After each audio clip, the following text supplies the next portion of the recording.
ഇതിലേക്ക് തിരികെ എത്താം. ഇപ്പോൾ വി ടി ബൽറാം ചേരുന്നുണ്ട്. ശ്രീ വി ടി ബൽറാം, എങ്ങനെയാണ് ഈ ഒരു വിയോഗം എങ്ങനെ നോക്കിക്കാണുന്നു? എത്രമാത്രം വിടവാണ് ഈ ഒരു വേദന, ഈ ഒരു വിടവ്, ഈ ഒരു വ്യക്തിയുടെ വിടവ് സൃഷ്ടിച്ചിരിക്കുന്നത്? എന്തൊക്കെയാണ്?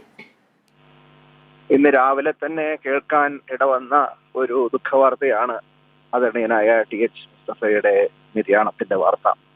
അത് തീർച്ചയായിട്ടും വേദനാജനകമാണ്. കാരണം കോൺഗ്രസ് പ്രസ്ഥാനത്തെ സംബന്ധിച്ച് ഏറ്റവും തലമുതിർന്ന ഒരു നേതാവാണ് അദ്ദേഹം. ദീർഘകാലം കോൺഗ്രസ് പാർട്ടിക്ക് വേണ്ടി പല തലങ്ങളിൽ ഇടപെട്ട് പ്രവർത്തിക്കുകയും ആ നിലയിൽ ജനങ്ങൾക്കിടയിൽ വലിയ ഒരു സ്വീകാര്യത ഉണ്ടാക്കുകയും ചെയ്ത ഒരു നേതാവ് എന്ന നിലയിൽ അദ്ദേഹത്തിന്റെ വിയോഗം പാർട്ടിക്ക് ഒരു വലിയ നഷ്ടമാണ് എന്ന് പറയുന്നതിൽ ഒട്ടും അതിശയോക്തിയില്ല. അദ്ദേഹം ദീർഘകാലം എറണാകുളം ജില്ലാ കോൺഗ്രസ് കമ്മിറ്റിക്ക് നേതൃത്വം നൽകി പാർട്ടിയെ ഗ്രാമങ്ങളിൽ പടുത്തുയർത്തുന്നതിന് വേണ്ടി അദ്ദേഹത്തിന്റെ വലിയൊരു സംഭാവന ഉണ്ടായിരുന്നു.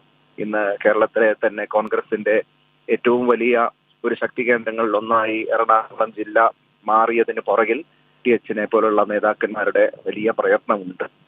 അദ്ദേഹം MLA ആയി, പിന്നീട് CK കരുണാകരന്റെ മന്ത്രിസഭയിൽ ഭക്ഷ്യവകുപ്പിന്റെ ചുമതലയുള്ള മന്ത്രിയായി ഒക്കെ പ്രവർത്തിക്കുന്ന വേളയിലൊക്കെ അദ്ദേഹം ജനങ്ങളുമായിട്ടുള്ള ഈ ബന്ധം അതേപടി തന്നെ നിലനിർത്തി എന്നുള്ളതാണ് നമുക്ക് കാണാൻ സാധിക്കുന്നത്. മന്ത്രി എന്ന നിലയിലും അദ്ദേഹം നമ്മുടെ പൊതുവിതരണ സമ്പ്രദായത്തെ ശക്തിപ്പെടുത്തുന്നതിലൊക്കെ വലിയ പങ്ക് വഹിച്ചിട്ടുള്ള ആളാണ്. പിന്നീട് അദ്ദേഹം പാർട്ടിയുടെ KPC ജനറൽ സെക്രട്ടറിയും വൈസ് പ്രസിഡന്റും ഒക്കെയായി പല തലങ്ങളിൽ സംഘടനാ രംഗത്തും അദ്ദേഹത്തിന്റെ അനാരോഗ്യം അദ്ദേഹത്തെ വലിയ രീതിയിൽ ബുദ്ധിമുട്ടിക്കുന്നത് വരെ വളരെ സജീവമായി തന്നെ നിലനിന്നിരുന്നു. അതിനുശേഷം അദ്ദേഹം രോഗബാധിതനായി കഴിഞ്ഞ കുറച്ചു കാലമായി പൊതുരംഗത്ത് അത്ര ആക്റ്റീവ് അല്ലാതിരിക്കുമ്പോഴും അദ്ദേഹത്തിന്റെ ഒരു ശ്രദ്ധ എപ്പോഴും ഉണ്ടായിരുന്നു. ഞാൻ KPCയുടെ വൈസ് പ്രസിഡന്റ് ചുമതല ഏറ്റെടുത്തതിനു ശേഷം അദ്ദേഹത്തെ കാണാൻ വേണ്ടി അദ്ദേഹത്തിന്റെ വീട്ടിൽ ചെന്നിരുന്നു. അപ്പോൾ പ്രായാധിക്യമുണ്ട്, അല്ലെങ്കിൽ ശാരീരികമായിട്ടുള്ള ബുദ്ധിമുട്ടുകളുണ്ട്. പക്ഷെ എന്നാൽ പോലും ദീർഘനേരം അദ്ദേഹം ഞാനുമായിട്ട് വളരെ സൗഹാർദ്ദത്തിൽ, വളരെ ഒരു എന്താ പറയുക, പുത്രന്റെ ഒരു വാത്സല്യത്തോടു കൂടി എന്നോട് പെരുമാറിയത് ഞാൻ ഈ ഘട്ടത്തിൽ ഓർക്കുകയാണ്.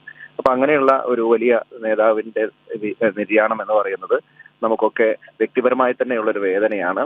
അദ്ദേഹത്തിന്റെ മകൻ സക്കീർ ഹുസൈൻ അടക്കമുള്ള ആളുകളുമായിട്ട് ഞങ്ങൾക്ക് വലിയ സൗഹൃദമുണ്ട്. അപ്പോ അതിന്റെ ഒരു കുടുംബത്തിലെ അംഗത്തിന്റെ ഒരു വേർപാടിന്റെ ഒരു വേദനയാണ് കോൺഗ്രസിലെ മുഴുവൻ ആളുകളും അനുഭവിക്കുന്നത് എന്നാണ് എനിക്ക് തോന്നുന്നത്.